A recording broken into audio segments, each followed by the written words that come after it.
I survived 2 tours in Afghanistan, built a 7-figure construction company from nothing but calloused hands and stubborn will. Never once flinched when life threw its worst at me, and believe me, life had thrown plenty.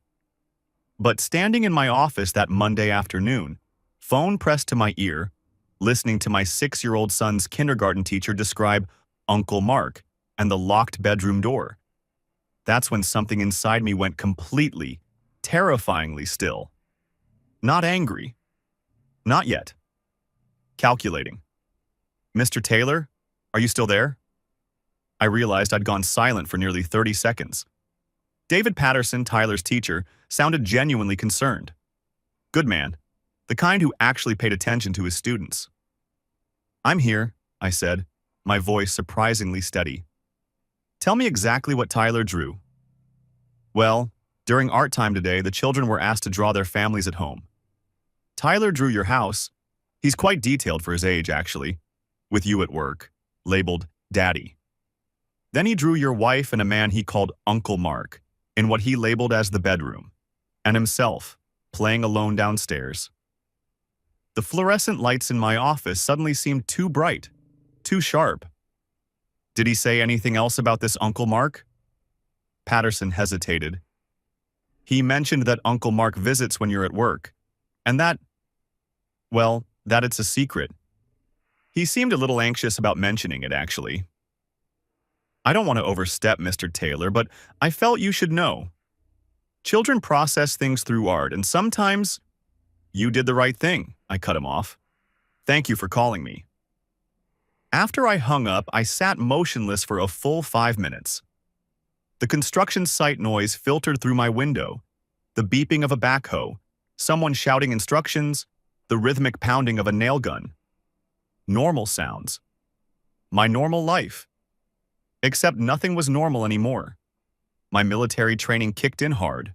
In Afghanistan, the soldiers who survived weren't the ones who charged in blindly when ambushed. They were the ones who gathered intelligence, assessed the situation, and struck with precision. I wasn't going to confront Jessica. Not yet. Not until I knew everything. That evening, I took Tyler for ice cream. Our Monday tradition since he was 4 years old.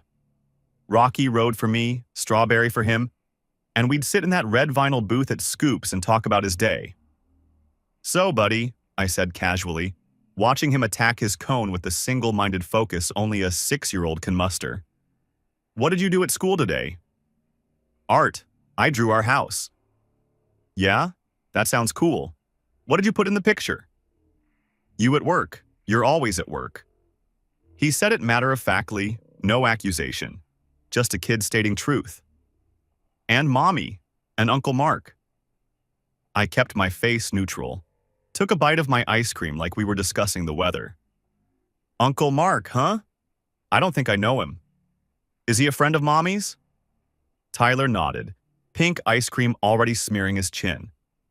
"He comes over sometimes. He has a really shiny blue car, like a superhero car." "That sounds neat. Does he come over a lot?" Lots of times. But he always leaves before you get home." I felt something cold settle in my chest that had nothing to do with the ice cream. "Does Mommy know you told me about Uncle Mark?" Tyler's expression shifted. Guilt, anxiety. A 6-year-old shouldn't know those emotions so intimately. "Mommy said it's their special secret," he said quietly. "She said I shouldn't tell you because it would make you sad." I reached across the table and ruffled his hair, forcing a smile. "Hey, you know what? You can always tell me anything, okay? That's what dads are for." "Even secrets?" "Especially secrets, buddy." He seemed relieved. We finished our ice cream and I asked him more questions. Gentle, non-leading, just like they taught us in interrogation training. Uncle Mark worked where Mommy used to work. He wore fancy clothes. Sometimes Tyler heard them laughing upstairs. By the time I tucked him into bed that night, I had a pretty complete picture. Jessica was in the living room when I came downstairs, curled up on the couch watching some reality show. She looked up and smiled. "Tyler go down okay?" Out like a light. I grabbed my laptop. Hey, I've got to prep for an early site visit tomorrow. Going to work in my office for a bit. Sure, babe. She turned back to her show. Love you. The words hit differently now. Love you too. I didn't sleep that night. I planned. Around 3 a.m. I pulled up our family photos on my laptop. Our wedding day, Jessica in white, me in a rented tux, both of us grinning like idiots who'd won the lottery. Tyler's birth. First birthday, second birthday, all the way up to last month's Halloween when he'd insisted on being Spider-Man, and I'd spent 3 hours helping Jessica sew the costume.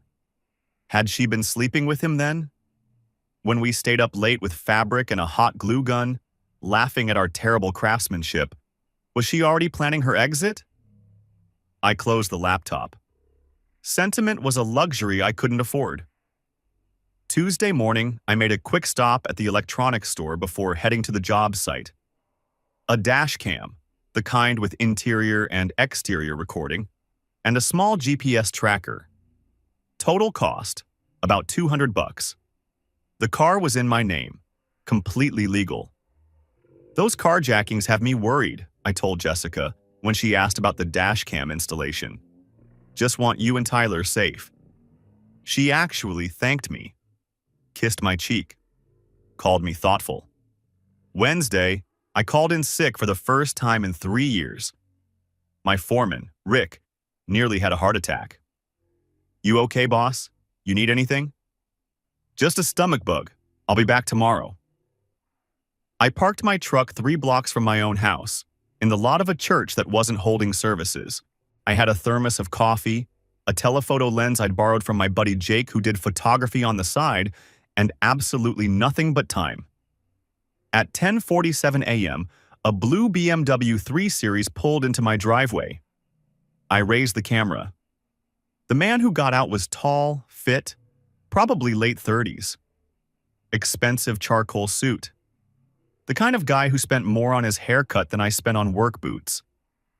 He walked to my front door with the easy confidence of someone who'd done this many times before. He didn't knock.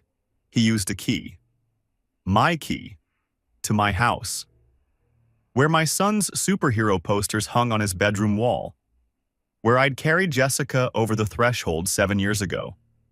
I sat there, telephoto lens heavy in my hands, watching through the windshield as my marriage officially died. 2 hours. They were in my house for 2 hours. At one point, I saw shadows move past the upstairs bedroom window, our bedroom window, and I had to grip the steering wheel until my knuckles went white just to keep from driving through my own front door. Around noon, my phone buzzed. Jessica. Hey, babe. Tyler's school called. He forgot his lunch. Already dropped one off for him. How's your stomach? I stared at the text for a full minute before typing back, getting better. Thanks for handling that. Of course. That's what wives are for. Love you. XOXO. The audacity of it almost made me laugh. Almost. She was in our house with another man, probably still in our bed, sending me heart emojis and calling herself a good wife. I took 43 photographs over the next 2 hours. When he finally left at 12:52 p.m., I had everything I needed for that day. But I wasn't done. Jake Reynolds and I served together in the sandbox. He'd saved my life in Kandahar, and I'd saved his in Helmand Province. Now he ran a private investigation firm, and when I showed up at his office Thursday morning with photographs of a BMW and a license plate number, he didn't ask questions. Give me an hour, he said. 47 minutes later, he handed me a folder. Mark Bennett, 38, Senior Marketing Director at Pinnacle Media Group. Married, 2 kids, lives in Westbrook. You know, that fancy subdivision with the golf course. His wife's a surgeon over at St. Catherine's. St. Catherine's, where they'd treated Tyler's broken arm last year after he fell off the monkey bars. What's Pinnacle Media Group? Marketing firm downtown. Pretty big operation. Jake paused. Why? My wife used to work there. Quit about 8 months ago. Said it was a toxic work environment. Jake's expression shifted. He understood. You need me to dig deeper? Yeah, I need everything. By Friday afternoon, I knew the truth. Jessica hadn't quit because of a toxic workplace. She'd been quietly asked to resign after HR received an anonymous complaint about her relationship with a superior. She'd been sleeping with her boss, and when it got too obvious to ignore, the company had given her an exit package to make the problem disappear. 8 months. She'd been lying to me for 8 months. I sat across from Raymond Cross, the best divorce attorney in the city, and laid everything out. He listened without interrupting. Photographs, GPS data, the HR situation, all of it. His office was exactly what you'd expect from a man who charged $500 an hour. Dark wood, leather chairs, law degrees covering the walls like trophies. Raymond himself was mid-50s, silver-haired, with the kind of face that had probably never shown surprise once in his professional career. When I finished, he leaned back in his leather chair. "You've done good work, Mr. Taylor." Most clients come to me after they've confronted their spouse and destroyed any chance of building a solid case. They scream, they accuse, and then their partner has weeks to delete texts, move money, coach the kids. He tapped his pen against his legal pad. "You're different." "My wife is smart," I said. "If I confront her now, she'll have time to spin a narrative, delete evidence, coach herself, maybe even try to turn Tyler against me." "Has she been a good mother, overall?" The question caught me off guard. "She's attentive. Tyler adores her. She does the school stuff, the doctor appointments." I paused. "But she also made him keep secrets from me. She put our 6-year-old in an impossible position to cover her tracks." Raymond wrote something down. "That's significant. Courts don't like it when parents involve children in marital conflicts. It demonstrates poor judgment." "So what's my move?" Raymond smiled, the cold, satisfied smile of a predator spotting wounded prey. "I like you, Mr. Taylor. Here's my advice. Keep documenting. Don't change your behavior. The longer you wait, the more evidence you gather, the stronger your position. When we finally pull the trigger, we want it to be devastating." I nodded. "I can be patient." "Good. Because patience wins custody battles. And Mr. Taylor, don't sleep with anyone else in the meantime, no matter how tempting revenge might seem.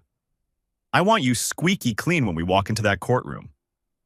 "Not interested in revenge that way," I said. "I just want my son." "Then we're going to get along just fine." The next few weeks were an exercise in controlled fury.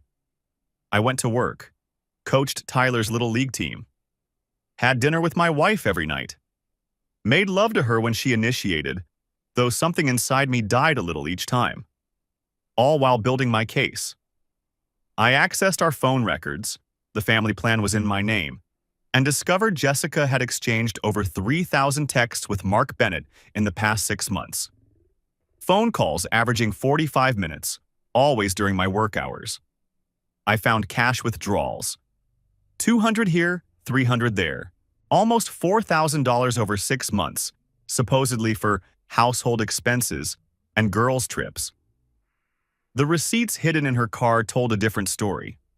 Hotel rooms in neighboring towns, expensive lingerie, a couple's massage at a spa 2 hours away. Every Tuesday and Thursday, 10 a.m. to 1 p.m. That was their schedule. Sometimes Friday evenings too. The same Friday evenings Jessica encouraged me to attend poker night with the guys. "You should go," she'd say, practically pushing me out the door.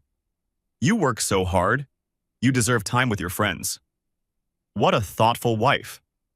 I scheduled Tyler with a child psychologist, Dr. Angela Foster. Told Jessica it was for some anxiety he's been showing at school. In reality, I wanted documentation. Dr. Foster's notes would become evidence. Tyler exhibited signs of stress from being asked to keep adult secrets. A 6-year-old burdened with his mother's lies. The first session, I sat in the waiting room while Tyler went back with Dr. Foster. 45 minutes of thumb-twiddling and stale magazines about parenting, which felt ironic given the circumstances. When they emerged, Dr. Foster asked to speak with me privately while her receptionist gave Tyler crayons. "Mr. Taylor, Tyler's a wonderful kid, bright, articulate, clearly loved." She folded her hands. "But he's carrying something that's too heavy for him." "The secrets." She nodded, unsurprised that I already knew. "He mentioned an Uncle Mark and something about not telling you because you'd be sad. When I asked him how keeping that secret made him feel, he said," she checked her notes, "like my tummy hurts and I want to tell but I can't because mommy will be mad." I felt my jaw tighten. "That's why I brought him here." "Mr. Taylor, I have to ask, are you aware of what's happening in your home?" "I'm aware. I'm handling it. But I need to protect Tyler through the process." Dr. Foster studied me for a long moment. "Whatever you're planning to do, please consider Tyler's well-being first.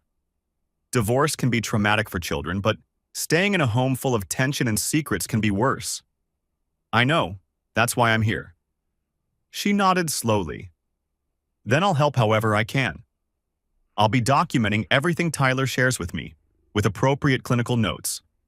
If this goes to court, those records will be available." "Thank you." That's what pushed me past anger into something colder. Not the betrayal. Not even the disrespect. It was using my son. Making Tyler a co-conspirator in her deception. Some things are unforgivable. The week before Thanksgiving, I discovered something that changed everything. Jessica had left the family iPad logged into her email account. I wasn't even looking for evidence. I was checking Tyler's reading app progress when I saw it.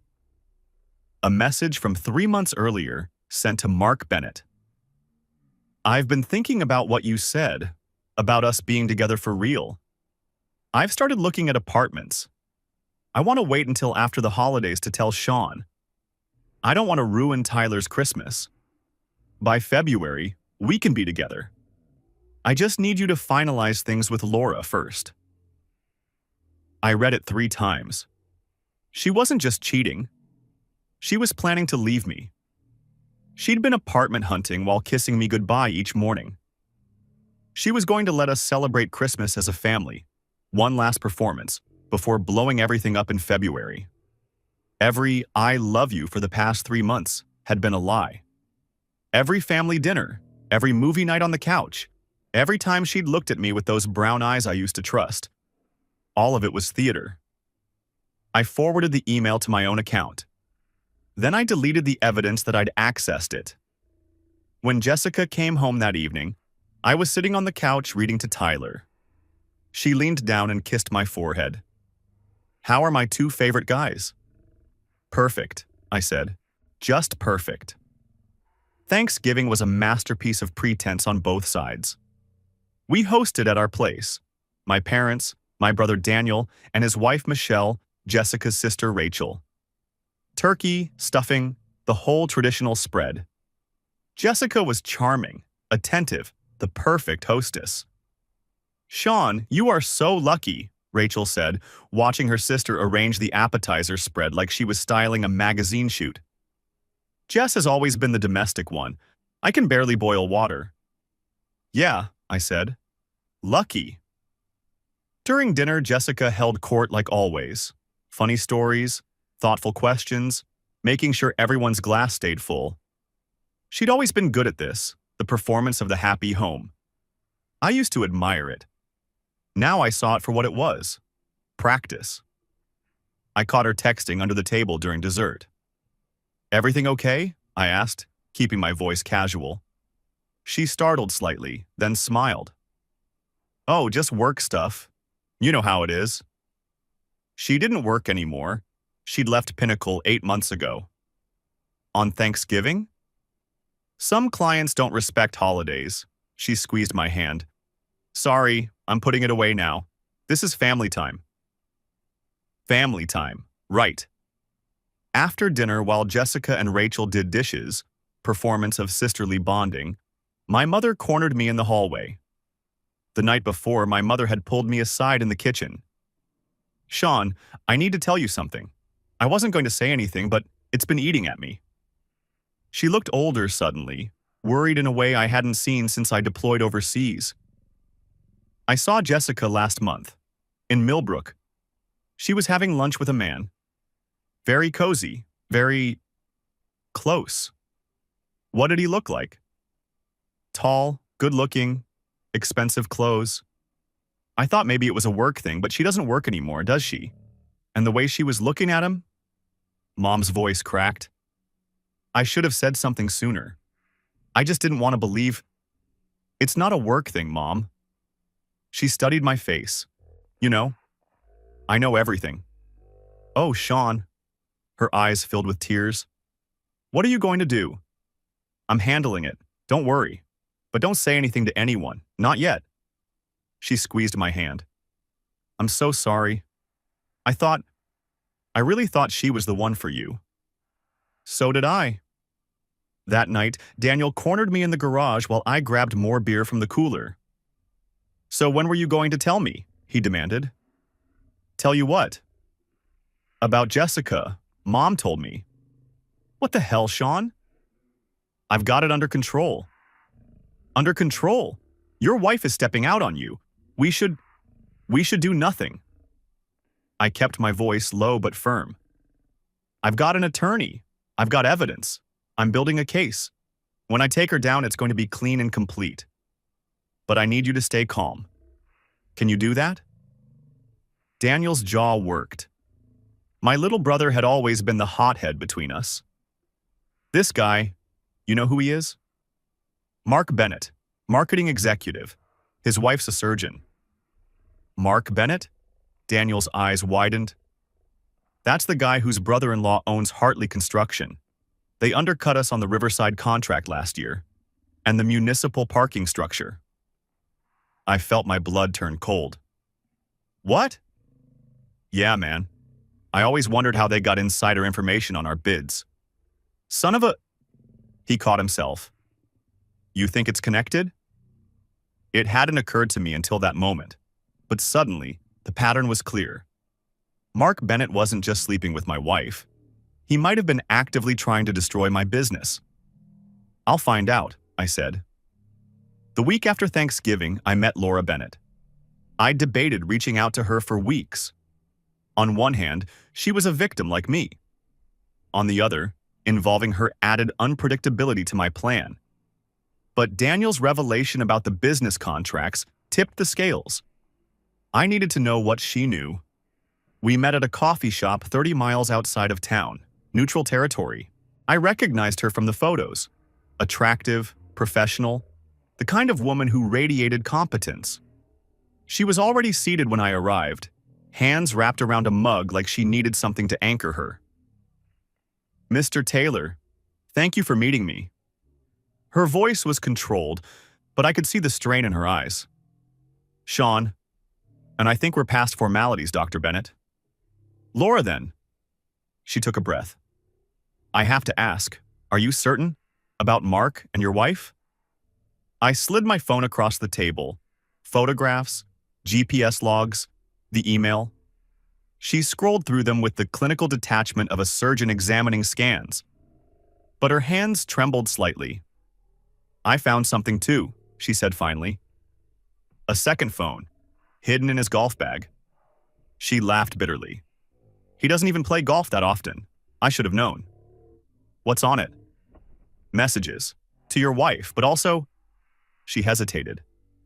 Others. Other women. Your wife isn't the first, Sean. She's just the current one. I absorbed that. It didn't make me feel better. It just made Jessica look more pathetic, falling for a serial cheater who probably whispered the same lines to a different woman every few years. I want to coordinate, I said. When we file together. Same day, same time. He doesn't get the chance to spin this. Neither does she. Laura's eyes met mine. There was steel there, beneath the hurt. What exactly are you proposing? Simultaneous strike.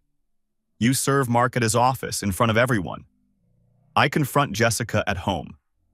They won't have time to warn each other, compare stories, coordinate their lies. By the time they realize what's happening, it's already done. That's cold, Laura said. Calculated. Yeah, it is. I met her gaze steadily. They've been lying to us for months, maybe years in your case. They've made fools of us, used our trust. Your husband isn't just sleeping with my wife, he might be sabotaging my business. This isn't just about hurt feelings anymore. This is about protecting what's ours.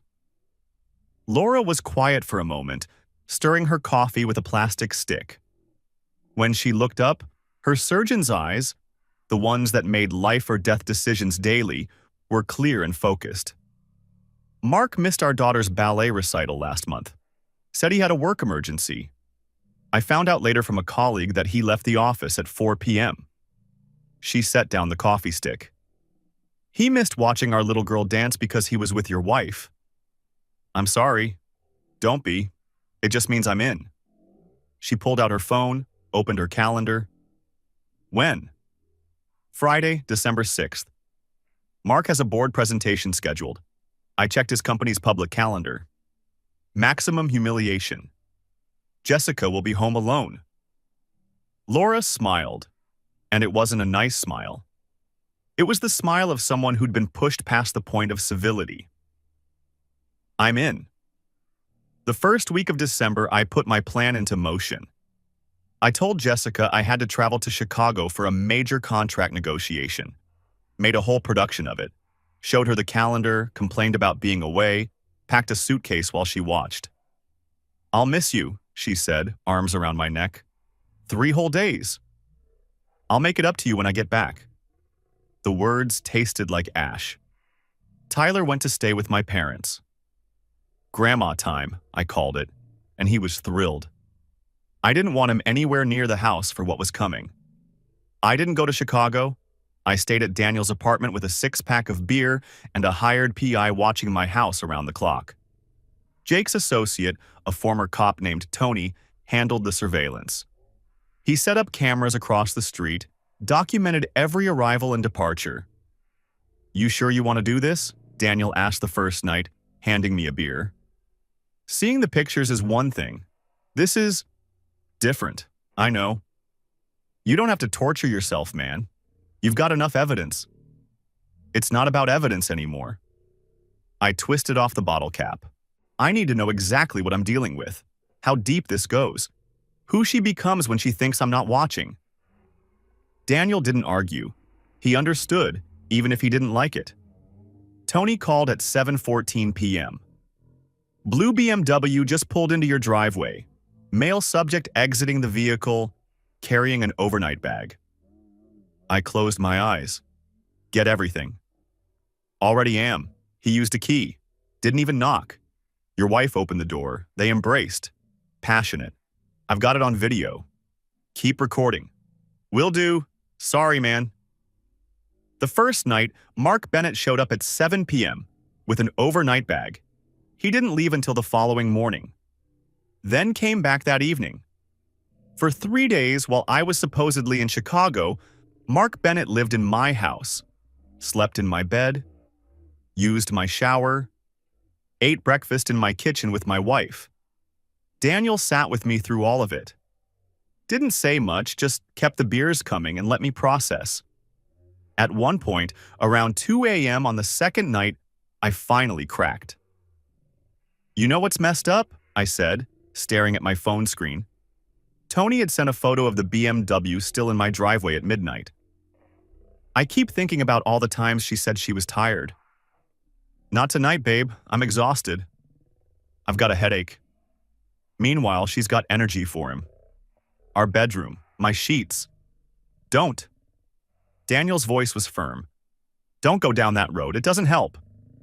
I can't help it. Then channel it. Use it. You're not breaking. You're building a case. Every picture, every timestamp, every piece of evidence is another nail in her coffin. Stay focused. He was right. I took a breath, then another. Thanks. That's what brothers are for. Tony documented everything. The BMW in the driveway at 6 a.m., visible to the whole neighborhood. Mark walking out in casual clothes, carrying coffee, like he owned the place. At one point, the neighbor's kid walked past on the way to the bus stop, an 11-year-old who'd seen this strange car there for 3 days. I wondered how many other people in our neighborhood knew. How long I'd been the punchline to a joke I wasn't in on. I looked at those photographs and felt something final click into place. This wasn't about reconciliation or working things out. This was war. Thursday afternoon, I came home early. The house was spotless when I walked in. Jessica had clearly scrubbed away any evidence. Fresh sheets on the bed. I checked the thread count. Different from ours. "You're back!" She bounded down the stairs, smile too bright. "I thought your flight wasn't until tonight." "Finished early. Couldn't wait to get home." She hugged me tight. Probably still smelled like him. "I missed you so much," she said. "Yeah," I replied. "I'm sure you did." D-Day was a Friday, December 6th. I woke before dawn and watched Jessica sleep. 7 years of marriage, a son we'd made together, all of it, ashes and lies. I made breakfast, normal routine. She came downstairs in her robe, kissed me on the cheek, poured coffee.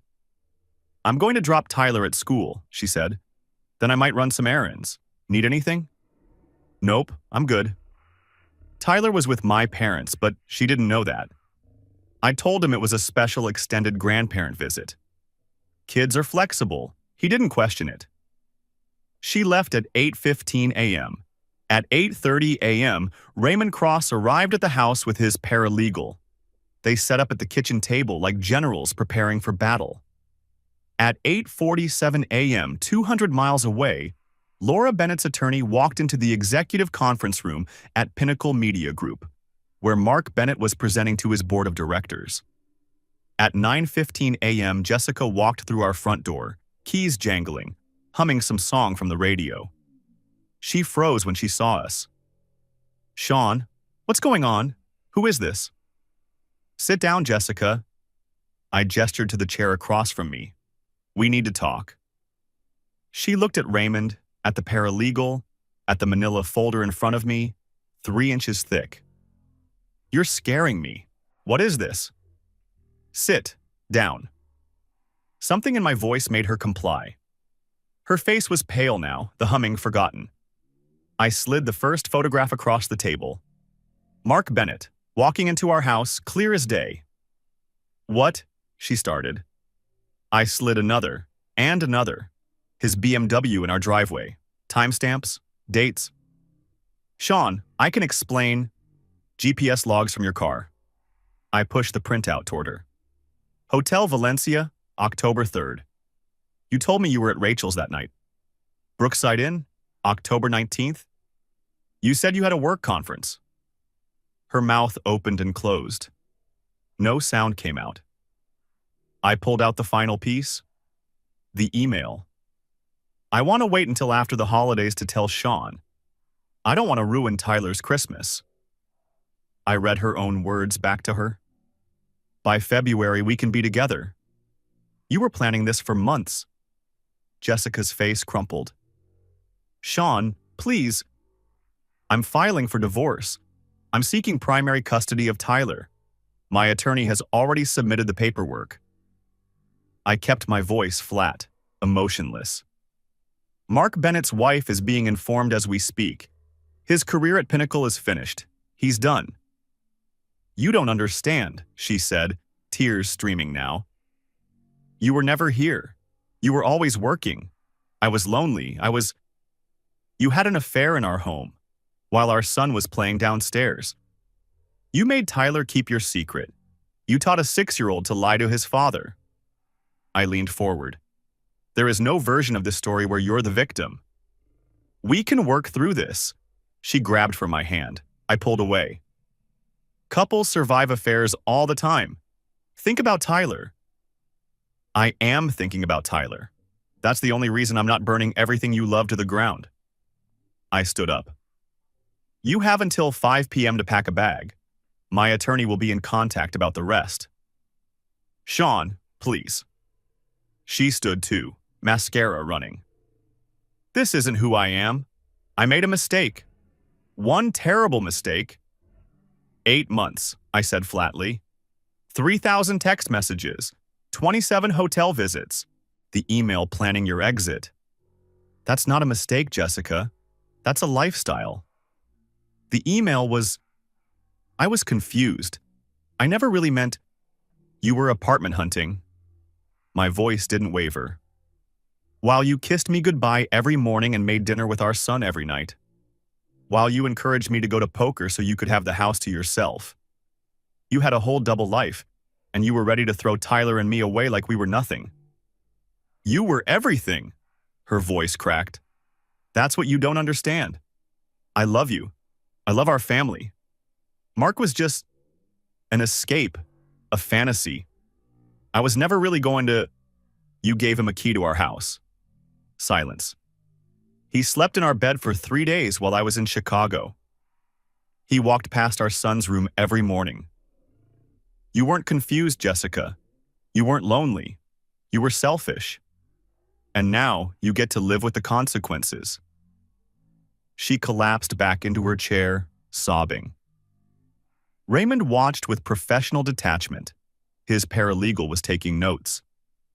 Sean, I'm begging you. Save it for the judge. I grabbed my jacket.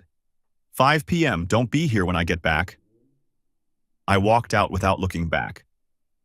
At that same moment, 200 miles away, Laura Bennett walked into Pinnacle Media Group's executive conference room. Mark was mid-presentation, laser pointer in hand, smooth voice talking about Q4 projections. His colleagues turned as the door opened.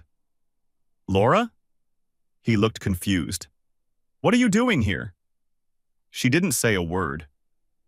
She walked straight to him, heels clicking on the hardwood floor, and dropped a manila envelope on the conference table. You should know that Sean Taylor also knows everything, she said, voice clear as a bell. Enjoy explaining this to HR again. She turned and walked out. I heard later that the silence in that room lasted a full 30 seconds before all hell broke loose. The fallout was everything I'd hoped for. Jessica's first reaction was denial, then tears, then fury. You spied on me? You went through my things? You brought another man into my home. You made my son keep secrets. You spent our money on hotel rooms and lingerie for your affair. I refused to raise my voice. Don't lecture me about violations. She tried every angle over the following days. Begged, bargained, threatened.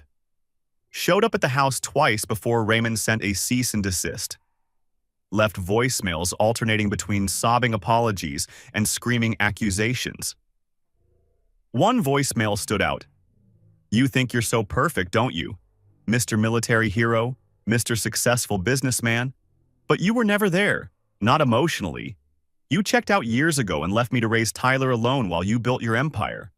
Mark saw me. He appreciated me. You were just going through the motions. I saved that voicemail. Raymond said it might be useful. At one point, she actually said, during an exchange at her sister's house when I picked up some of her belongings, if you loved me, you'd forgive me. That's not how this works, I told her. That's not how any of this works. Other couples work through affairs. We could go to counseling. We could what? Pretend the last 8 months didn't happen? Pretend you weren't planning to divorce me and take half of everything? Pretend you didn't make our son lie to cover for you? I shook my head. There's nothing left to save, Jessica.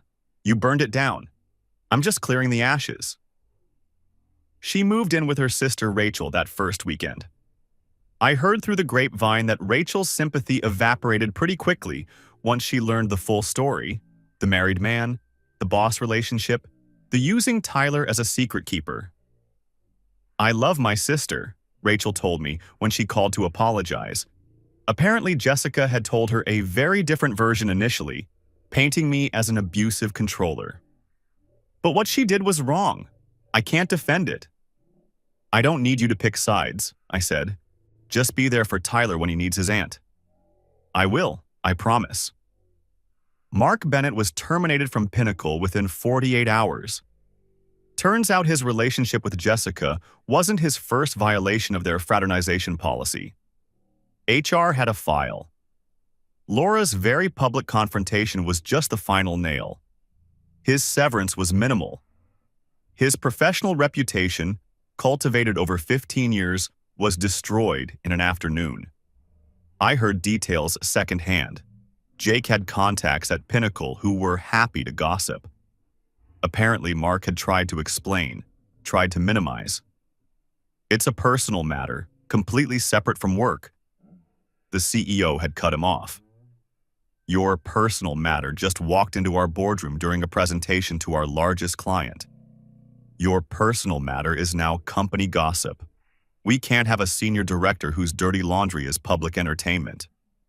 He cleaned out his desk that same afternoon, security standing by to make sure he didn't make a scene.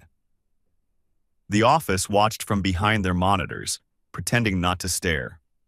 Word spread fast in their industry. Mark Bennett, the golden boy of marketing, taken down by his own appetites. I wondered if Jessica had heard. I wondered if she cared.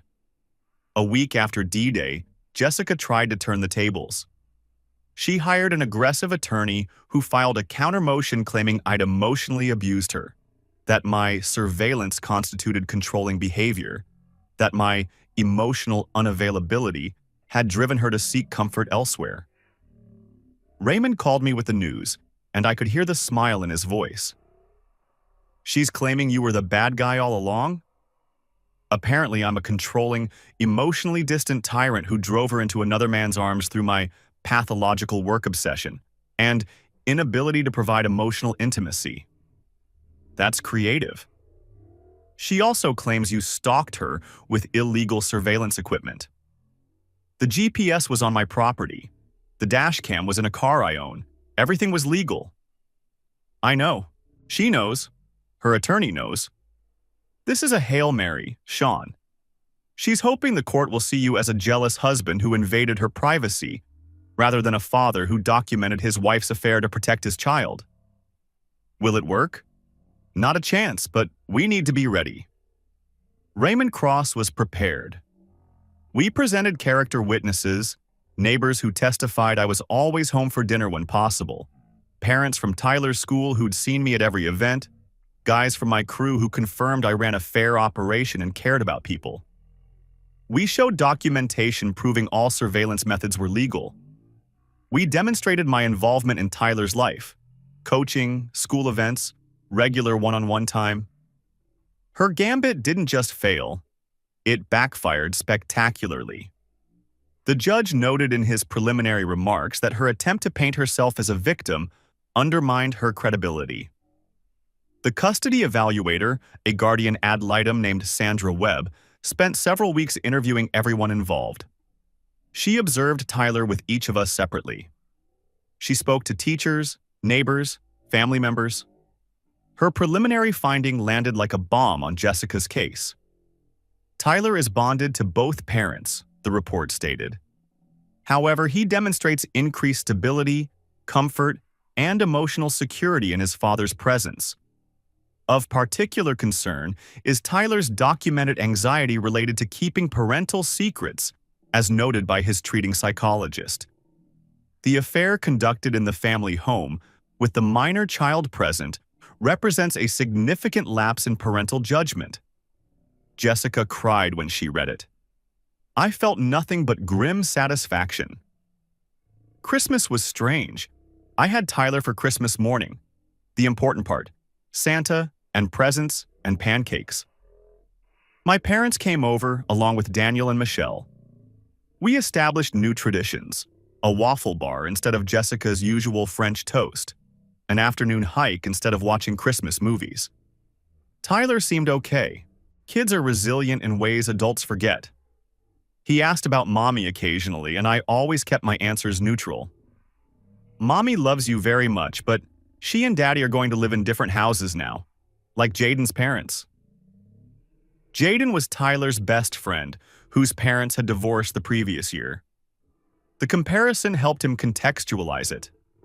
Jessica had him for Christmas evening. When I picked him up the next morning, Tyler mentioned that Mommy cried a lot and Uncle Mark wasn't there. I didn't ask follow-up questions. I just hugged him tight and took him for donuts. The trial came in February, 4 months after my world collapsed. Most divorces don't require full trials, but ours did. Jessica was still contesting custody, still trying to salvage something from the wreckage. Her attorney argued that the affair was a symptom of marital breakdown, not the cause. That I'd been emotionally distant. That Jessica deserved equal time with her son. The courtroom was standard issue.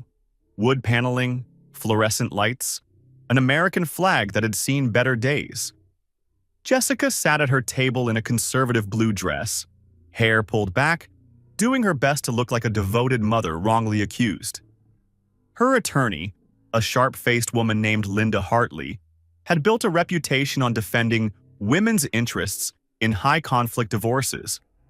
I sat on my side with Raymond, wearing the same suit I'd worn to my father's funeral. Seemed appropriate. My attorney called David Patterson, Tyler's teacher, who testified about the drawing that started everything. He was clearly uncomfortable on the stand. Nice guy, hadn't signed up to be part of anyone's divorce. But his testimony was devastating. Tyler drew what he called Uncle Mark and his mother in the bedroom, Patterson said, consulting his notes. When I asked about it casually, he mentioned that Uncle Mark visits during the day and that it's a secret from his father. And how did Tyler seem when he discussed this? Raymond asked. Anxious, guilty. He clearly felt conflicted about sharing something his mother had told him to keep private.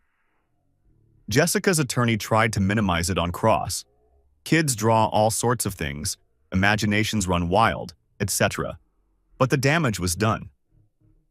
Then Raymond called Dr. Angela Foster, who detailed Tyler's stress responses and the psychological impact of being asked to keep adult secrets. In your professional opinion, Raymond asked, what effect does asking a young child to keep secrets from a parent have on that child's emotional development? Significant negative effects, Dr. Foster said firmly.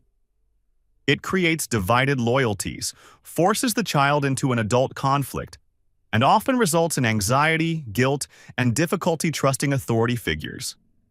In Tyler's case, I documented stomach aches, sleep disruptions, and emotional outbursts that correlate directly with the burden of secret-keeping. Jessica was crying quietly at her table. Part of me wondered if it was genuine. The rest of me didn't care. Then came the surprise witness. Emily Dawson had worked with Jessica at Pinnacle Media Group. She'd been at a happy hour when Jessica had bragged about the affair, calling me boring and Mark exciting. She said Sean was stable but predictable, Emily testified. She said Mark made her feel alive. She seemed proud of it. Jessica's attorney objected to relevance. The judge overruled. More damning, Emily revealed that Jessica had pursued Mark aggressively, not the other way around. She'd initiated the relationship despite knowing he was married with children. This contradicted everything Jessica had claimed about being lonely and vulnerable. The narrative crumbled. Laura Bennett provided a deposition detailing Mark's pattern of infidelity. The affair with Jessica wasn't an isolated incident, it was part of a lifestyle. Jessica had knowingly involved herself with a serial cheater. During closing arguments, Jessica's attorney pushed for 50-50 custody and equitable asset division. Raymond argued for primary custody based on stability, the documented impact on Tyler, and Jessica's demonstrated pattern of deception. The judge took 2 weeks to rule. March 1st. 5 months after my phone rang in the office and everything changed. I sat in the courtroom in my best suit, hands steady. Jessica sat across the aisle, looking like she'd aged 5 years and 5 months. Her attorney whispered something. She nodded mechanically. The judge, an older woman with sharp eyes and no patience for nonsense, read her decision. In the matter of custody, the court awards primary physical custody to Sean Taylor. Jessica Taylor shall have parenting time every other weekend and Wednesday evenings. Jessica made a sound like a wounded animal. In rendering this decision, the judge continued, the court notes Mrs. Taylor's poor judgment in conducting an extramarital affair in the family home while the minor child was present, and in enlisting the child in deception through secret-keeping. These factors weigh heavily against expanded custodial time. Assets were divided roughly equitably, though I kept the house, bought out her equity, and my business was protected since it predated the marriage. The hidden expenditures on the affair were factored in. She received slightly less than a 50-50 split. Alimony was limited to 2 years of transitional support. Mrs. Taylor is educated and employable, the judge noted. There is no basis for extended financial dependence. When it was over, we filed out of the courtroom in opposite directions. Raymond shook my hand. Congratulations, Mr. Taylor. You won. I protected my son. That's all I wanted. You did more than that. You dismantled her case piece by piece. Most men would have confronted their wives the moment they found out. Let emotion drive them into a worse position. You played the long game. Smart. I nodded, accepting the compliment without feeling much of anything. Victory was supposed to feel better than this. I was almost to my truck when I heard footsteps behind me. I hope you're happy. Jessica's voice, raw and bitter. I turned. She looked small standing there, mascara smudged, designer bag clutched against her chest like armor. Happy? I shook my head. No, but I'm at peace. That's more than you left me with. I got in my truck and drove away. In the rearview mirror, I watched her standing in the parking lot, alone. 6 months after the divorce was finalized, life had settled into something like normal. Tyler was thriving. The therapy had helped, and he'd stopped showing anxiety symptoms. He understood, in age-appropriate terms, that Mommy and Daddy lived in different houses now, but both loved him. He was killing it in first grade, top of his reading group, already doing basic addition. The business was stronger than ever. Those contracts Mark had allegedly helped sabotage, I landed bigger ones. The municipal sports complex. A new hospital wing. Word got around that Taylor Brothers Construction delivered quality on time and under budget, and the work kept coming. I'd started dating someone, Claire Mitchell, a landscape architect I'd met through mutual friends at a backyard barbecue. She was smart, funny, straightforward, didn't play games. We were taking it slow, but it felt healthy in a way I'd forgotten relationships could feel. Daniel's wife Michelle was pregnant with their first. My brother had stopped asking if I wanted to handle Mark Bennett personally, which I appreciated. As for Jessica, she lived in a small apartment across town now. Worked at a mid-level marketing job, nowhere near her former salary. Her relationship with Mark had imploded within weeks of the divorce. Without the thrill of secrecy, without the forbidden nature of it all, there was nothing left. He'd moved out of state to escape the wreckage of his own life. They hadn't spoken in months. She saw Tyler twice a month. Their relationship was functional but strained. Tyler loved his mother. Of course he did. She was his mother. But there was a wariness in him now. He was too young to articulate why, but I could see it. Trust, once broken with a child, is almost impossible to rebuild. One Saturday after dropping him at her apartment for his scheduled weekend, Tyler called me that night. "Dad, can you come get me?" "What's wrong, buddy?" "Nothing's wrong. I want to come home." "Are you sure? It's Mom's weekend." A long pause. "She's sad a lot. And she keeps asking me questions about you. About Claire. About if you're happy. It makes my tummy hurt." I closed my eyes. Even now, she couldn't stop using him. "I'll be there in 20 minutes. When I arrived, Jessica was waiting at the door, arms crossed. "He's supposed to be with me until Sunday. He called me. He wants to come home. He's 6. He doesn't get to decide when visits end. He's 7 now. His birthday had been 2 weeks ago, at my house with his friends, a Spider-Man cake. Jessica had sent a gift but hadn't attended. And when my son calls me asking to come home because being with you makes his stomach hurt, I'm going to pick him up. That's not fair. I'm his mother. Then act like it. Stop interrogating him about my life. Stop putting him in the middle. Just be his mom. She didn't respond. Tyler appeared at the door with his backpack, looking relieved to see me. Ready to go, buddy? Yeah. He hugged Jessica quickly. Bye, Mom. She watched us drive away. I didn't look in the rearview mirror this time. Mark Bennett was a ghost. Divorced, paying through the nose in alimony and child support. His children, 12 and 14, knew what happened and were furious. His daughter had told him she never wanted to see him again. His son was in therapy trying to process the betrayal.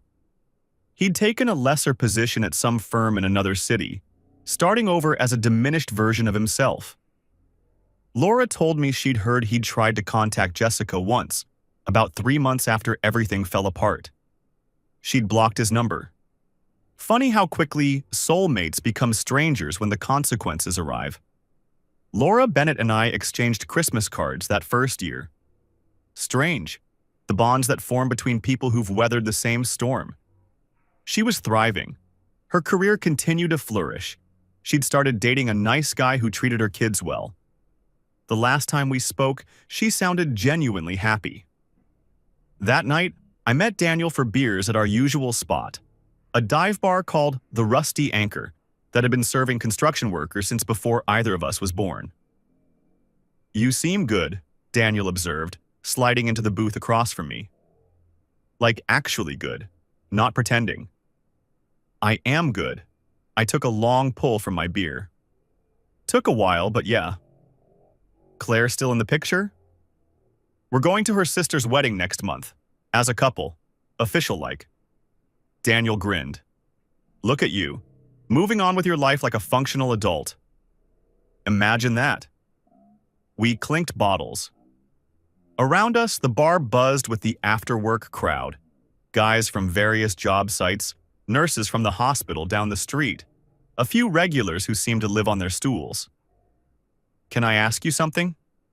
Daniel leaned forward. How'd you do it? Keep your cool for all those months? If it had been Michelle... He shook his head. I would have lost it. I thought about it. The question people always asked once they knew the story. How did you not explode? How did you not confront her the second you knew? You remember Sergeant Williams? I said. Back in Kandahar. Hard guy to forget. He used to say that the soldiers who survive aren't the strongest or the fastest. They're the ones who can wait, control the engagement, choose their moment. I picked at the label on my beer bottle. When I got that phone call, my first instinct was to go home and burn everything down, scream, throw things, demand answers. But you didn't. No, because that's what she would have expected. That's what she was probably prepared for, somewhere in the back of her mind. A big blow-up, then tears and apologies and couples counseling and working through it. I shook my head. I didn't want to work through it. I wanted to win. And winning meant doing it right. Daniel was quiet for a moment. You're kind of terrifying sometimes. You know that, right? I laughed. I learned from the best. We drank in comfortable silence for a while. The jukebox played something old and country. A group of young guys at the pool table argued about a shot. You ever regret it? Daniel asked eventually. Any of it? Regret what? Finding out? Building the case? Not giving her a chance to explain. To make it right. I considered the question seriously, the way it deserved. There was a moment, I admitted. That first night, after Tyler told me about Uncle Mark. I lay awake thinking maybe I'd misunderstood. Maybe it was innocent. Maybe I was about to destroy my family over nothing. But then I remembered something Tyler said. That mommy told him it was their special secret. That telling me would make me sad. I met my brother's eyes. She taught our son to lie, to protect her affair. Whatever she might have said to explain herself, whatever tears she might have cried, none of it would have undone that. Daniel nodded slowly. Yeah, I get it. Some things you can come back from. Some things you can't. She crossed a line that can't be uncrossed. I finished my beer. I don't regret anything. I protected my son. I protected myself. And I did it the right way. To doing it the right way, Daniel raised his bottle. To doing it the right way, I picked up Tyler from my parents' house around 8. He was sugar-crashed from the cookies my mom had let him demolish and half asleep by the time I buckled him into his booster seat.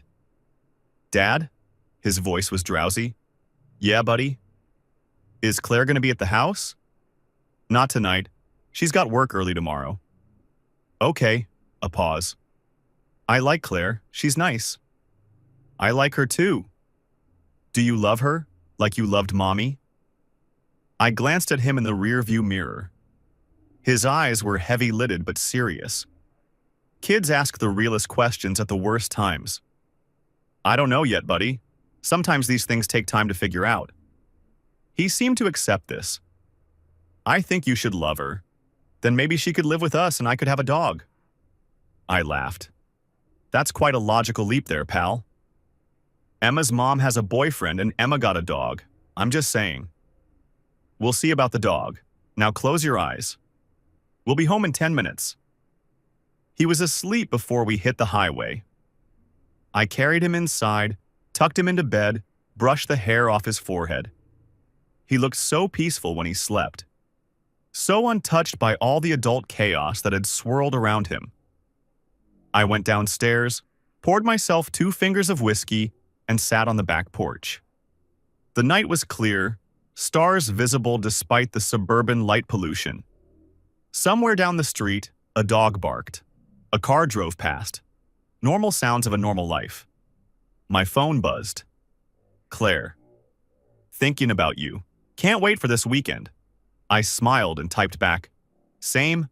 Tyler says I should love you so he can get a dog. LOL. Smart kid. He's not wrong about the first part. No, he's not. I sat there for a while longer, sipping my whiskey, thinking about nothing in particular. The anger that had sustained me for so many months was gone, burned away like fuel that had served its purpose. What remained was something quieter, steadier. I was 39 years old.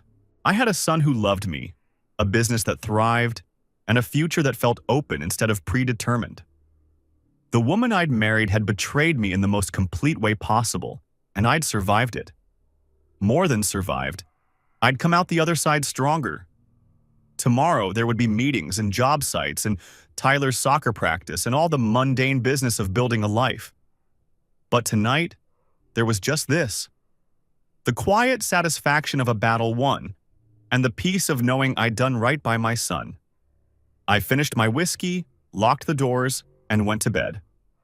Best sleep I'd had in years.